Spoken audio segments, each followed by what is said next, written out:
Goeiemôre graad 3's en baie welkom aan die week se klankeles. Die week gaan ons 'n storieetjie saam lees, 'n paar vrae beantwoord en dan gaan ons in die klanke inspring. Luister baie mooi. Die beste maats. Wouter en Klouter loop in die straat. Skielik spring 'n kat oor die struik. Dit is 'n bruin kat met 'n bloedrooi stryk om sy nek.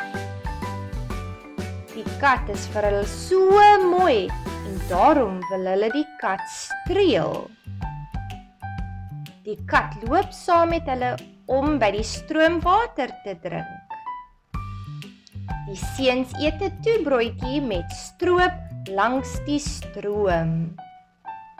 Kom ons beantwoord die vraag.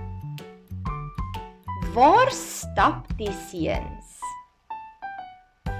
Dis reg, in die straat. Oor wat het die kat gespring? 'n Struik. Wat was om die kat se nek? 'n bloedrooi stryk. Pragtig julle. Watter klank hoor ons in die storie? Die stir klank. Almal sê dit saam. Stir, stir, stir. Kom ons kyk nou na die woorde wat ons in die storie gekry het. Straat. In Engels sê ons street. Struik.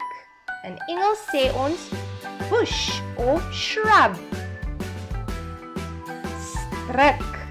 In Engels sê ons ribbon. Streel. In Engels sê ons pet of stroke.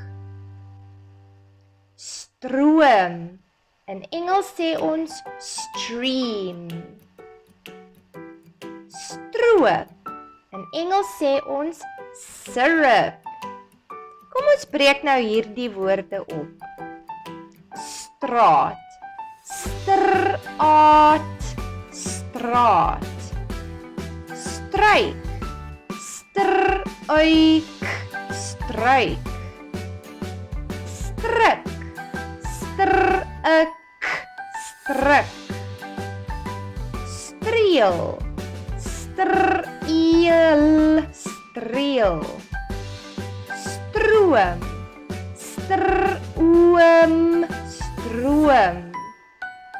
Stroop. Stroop. Stroop.